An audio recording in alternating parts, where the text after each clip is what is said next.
Yo, what's poppin', y'all? Welcome back to another episode of Grew Up Inside.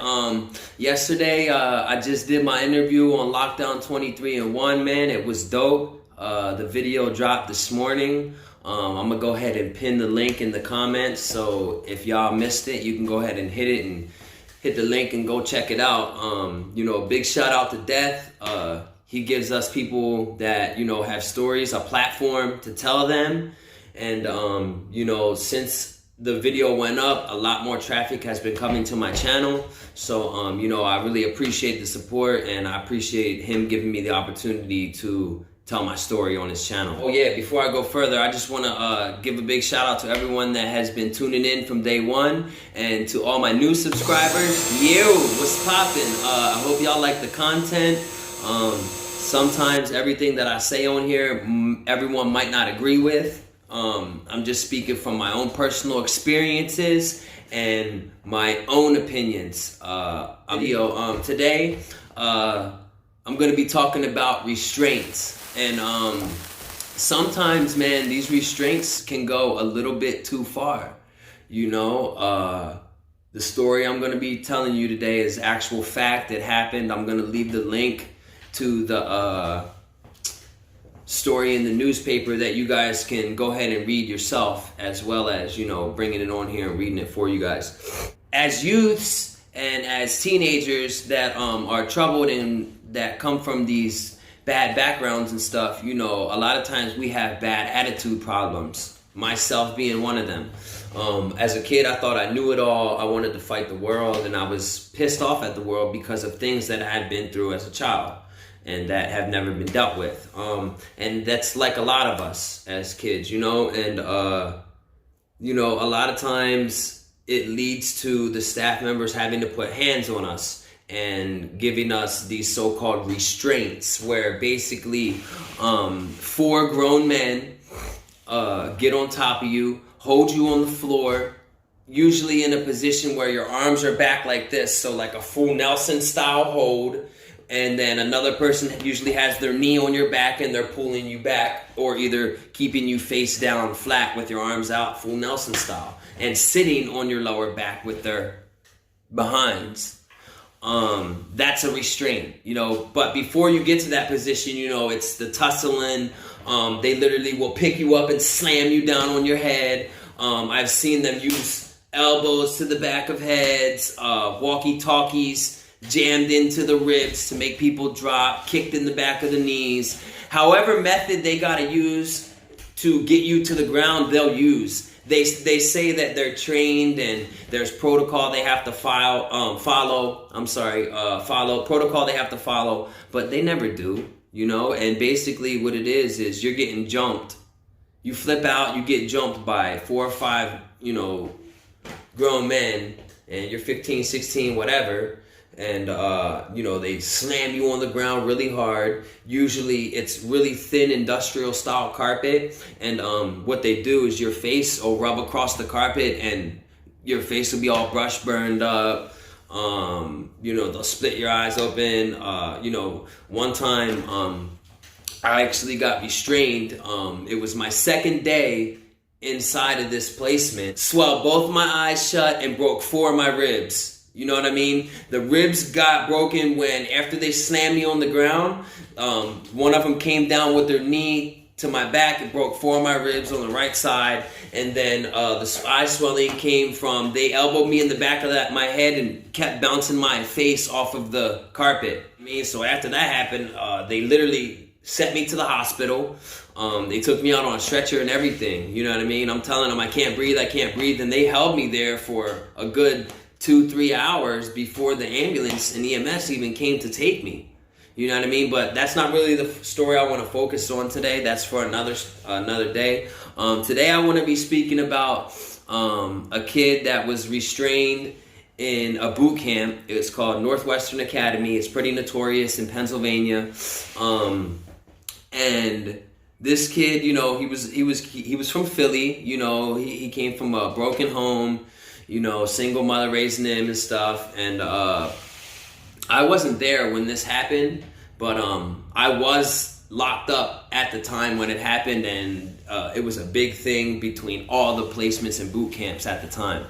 But yeah, you know, long story short, he got into a fight with one of the staff members, you know, swung on him, and they went to fucking him up for that, you know, beating him bad, you know, slammed him on the ground, punched him all in his face, you know, like they were literally jumping someone on the street, you know, they were fucking him up, I heard, and they put him in a restraint, you know, had him on the ground, and like 4 or 5 grown-ass men, big guys, because this is at boot camp, usually the staff there were always like bigger, and they're ex-military and shit, so like these guys are trained to be able to kill and to be able to hurt you.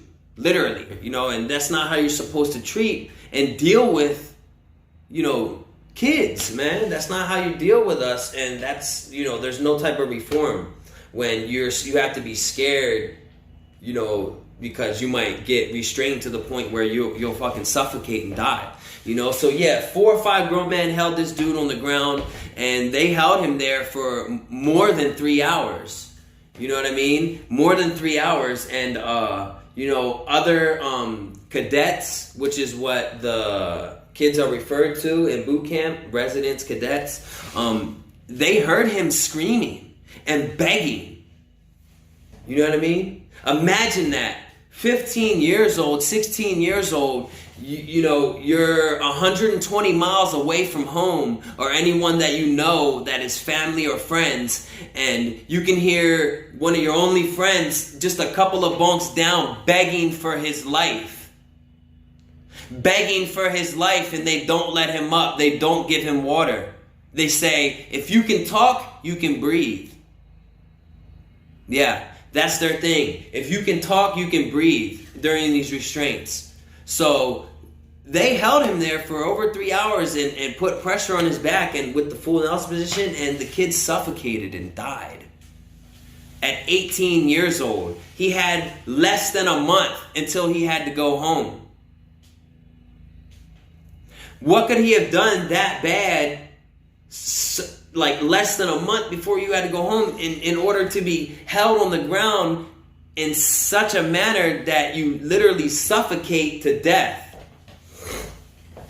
There's something wrong there, okay? So they held him on the ground for so long that they suffocated the kid and killed him, all right? Just before he died, there's a guy that heard him screaming, I can't breathe, I can't breathe, I can't breathe. Then supposedly he coughed a couple of times, and then he was unresponsive. Paramedics showed up, they couldn't resuscitate him. Later on down the road, the family was shown some pictures of the boy's face, and it was bloody and battered, you know, from being scraped across the ground. And I think even the paramedics said when they showed up, the kid was all beaten up, and you know, his face was bruised and bloody and shit like that. And the mother, you know, was hysterical, you know. Like I said, her son, you know, who was 18, was set to come home in less than a month. You know, to be exact, I think it was like 2 weeks or 3 weeks. He was set to come home. And, you know, who knows what he could have went on to be, you know? And all that was cut short because of some ex-military, testosterone-driven, authority-abusing drill sergeants didn't know how to deal with this kid because he was extremely violent and out of control. How out of control can you be to have 5 grown men that are trained by the U.S. government military to kill, hold you on the ground and beat you up so bad that you die from suffocation or exhaustion or whatever? Okay? And what makes the story even worse, they even shut the place down. They didn't even shut the fucking spot down. Like, only thing they did was anyone who was from Philly in that program got pulled. All the other counties still were there, dealing with these staff members that just killed their fellow cadet the other day. No one got fired. No one got laid off. Charges were not filed. you know? And they said they followed protocol. It doesn't fucking matter if you follow protocol. When someone dies, you know, it turns it into a different matter. You know what I mean? And the place didn't even get shut down. Charges weren't filed on the guys, you know? And it's crazy, you know? In some places, they have the restraint chairs. You know, they'll strap you down in a chair and have you strapped there for 4 or 5 hours. You could be telling them, yeah, I'm gonna comply. Please let me out. I can't breathe. I'm gonna suffocate. I can't breathe. I'm gonna pass out. Oh, if you can talk, you can breathe. You can be, please let me out. I'm gonna comply. Oh no, you can talk. They'll let you in there. They'll let you there and punch you in the gut for good measure. One of my previous videos, I told a story of an Asian kid who came in, and you know, went through so much verbal, mental, and physical abuse that he literally hung himself. And in order to do it, he tied the rope around his neck and pulled his knees up to his chest and held him there till he died. He was like 16, I think. You know, no charges were filed in that either. And at the time, we were on a freeze from a riot. So they're supposed to be doing 5-minute intervals between the rounds. How do you get away with hanging yourself when it's only still a 5-minute span? You know? They weren't watching us. What they do is they go and initial it for 2 or 3 hours ahead of time, or 1 hour ahead of time, and come around once an hour. And when they do, it's just flash a light on you and keep on going. Because if it wasn't that, the kid would have never been able to hang himself. You know? If it wasn't, you know, testosterone driven, you know, over abusing the fucking force, overusing the force, the kid wouldn't have suffocated and died. How do you hold someone on the ground for 3 hours? They're telling you they can't breathe, and you don't let them up because they can talk, so they can breathe, you know? And then you label the kid as a violent and out of control and make him look bad after he died. Like, you don't think that's bad enough that he died? You still got to go into the newspaper article and slander his name some more, and then make your facility look good. You know, the facility that he died at was making like $250 million a year. Like $250 million a year to have these kids there. There was like 250 kids there, something like that. You know what I mean? And from what I understand, I'll have to do some more research, but I don't think that was the only death at that specific facility, you know? And on top of that, all across the country, not only in Pennsylvania, this type of shit is happening. Back then, before the 2000s, like before the cameras went up, it was even worse. It was even fucking 20,000 times worse back then. You know, and then when the cameras went up, it kind of improved a little bit, but people are still getting beaten. Like, you hear stories of staff members getting fired because they were raping the female residents and shit like that. You know, one of the spots I was in, yeah, they fired like fucking 15 people. It was a ring of molestation. They were molesting, there were the girls and the boys residents were getting molested and shit. You know, so there's like so much that goes on behind these walls that goes unheard because people don't have the means and the platform to you know, spread the awareness. You know what I mean? And regardless of the backlash that I receive from it, you know, I'm gonna shed light on it. I'm gonna shed light on all the bullshit that I had to go through, all the bullshit that I've seen people go through, and all the bullshit that everyone is still going through today, because like I said, this is our youth, man. Our youth is our future, you know? That's where the reform in the program should be. Like, you shouldn't be being held on the ground for 3 hours at a time because you swung on someone. Okay, yeah, you swung on him. You know, restrain him, dump him down, hold him there for a good 10, 15, 20 minutes, whatever it takes, you know, and then let the man up. Take him somewhere else into a room by himself and talk it out with him.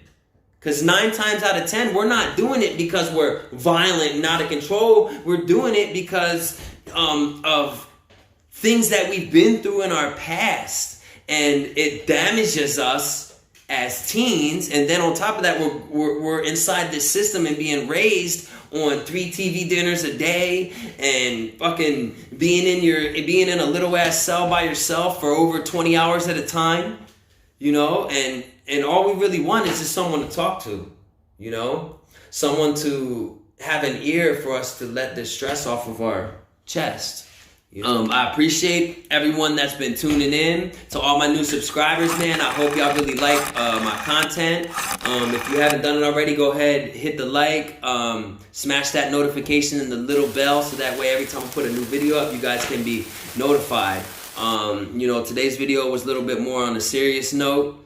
I like to switch it up, you know. I just want to say my heart goes out to that kid and his family, and you know, I'm just going to keep shedding light on everything that I can find and everything that I have remembered up here, everything I've been through, everything that I've seen. I'm going to keep coming up here and shedding light. You know, anyone that has ever done time as a juvenile, you know, feel free to contact me on Instagram.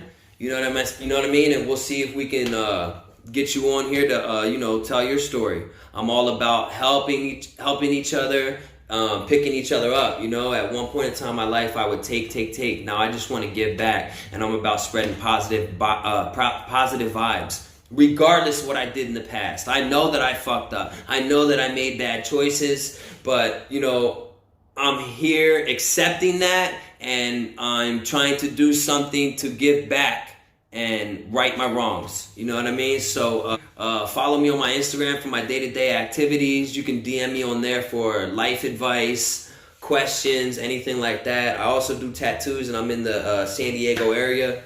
You know, you can reach out to me about that. Till next time, man. You. At youth facility, restraints turned fatal. By most accounts, Walter Brown was doing well at a spit and polish Central Pennsylvania juvenile detention facility that holds youths from Philadelphia and its suburban counties. He was less than 3 weeks away from possible release from Northwestern Academy, where Philadelphia Family Court Judge Lori A. Dumas sent him in September for participating in an armed robbery. But it didn't work that way for the young West Philadelphia man. Brown, who had just turned 18, died January 27th after he was held face down for nearly 3 hours as he struggled with staff workers. When Northumberland County paramedics arrived at the detention center, Brown was not breathing and had no pulse. Much of his face was covered with bloody scrapes, apparently from grinding against the floor during the fight. Although the autopsy report is not complete, Brown's mother alleges in a lawsuit that her son died from suffocation caused by being kept in a position where he could not breathe. And city judges are so concerned that they removed the 9 other Philadelphia youths from the Northwestern Academy, which was opened in 1997 in remote Cole Township, about 120 miles northwest of Philadelphia. Said Joseph Rocks, a former Philadelphia state senator who runs the Academy's $250 million a year parent company, the nonprofit Northwestern Human Services in Fort Washington. Even if it is proven that we met all protocol, it doesn't matter. A kid died on our watch. Rocks and other Northwestern officials said that on the advice of their lawyers, they would not comment on the suit. No other counties have removed youths from the 242-bed facility. Family Court Administrative Judge Kevin M. Daughtry, who ordered the Philadelphia juveniles taken from the center and brought back to the city, said he saw devastating photos of Brown's battered face. Said Dumas, no one deserves to be treated like that. That was the judge. Brown's death and similar to scores of restraint-related suffocations that have occurred in institutions around the city in recent years. The U.S. government in 1999 put limits on the use of physical restraints in federal institutions, and Pennsylvania also implemented limits that year. Robert Lisenby, chief of Philadelphia Defender Association's Juvenile Court, has urged state officials to implement tougher controls. Although Pennsylvania's regulations are considered to be more progressive than many other states, Lisenby advocates improvements that include a limit on the time juveniles can be restrained. Currently, there is no time limit. In New Jersey, violent youths in detention facilities can be strapped down for hours at a time in restraint chairs, although such chairs are banned in juvenile facilities in Pennsylvania and several other states. Howard Bayer, New Jersey Juvenile Justice Commission director, said the chairs are safer than physical restraints. In Brown's death, Northwestern Academy staffers might be in the clear. Northumberland County District Attorney Tony Rossini said, "It appears that everyone at Northwestern followed the appropriate procedures," said Rossini, who was still awaiting final investigative reports and autopsy results. "We don't anticipate criminal charges unless something significant comes up. It appears that this boy was extremely violent and extremely hard to control." Brown's mother disputes that. "Whoever did this to my child needs to be put in jail for the rest of their damn life," Caroline Brown said. And then it goes on to explain what his mother said. I'm going to leave the link in the description so you guys can go and read it for yourself.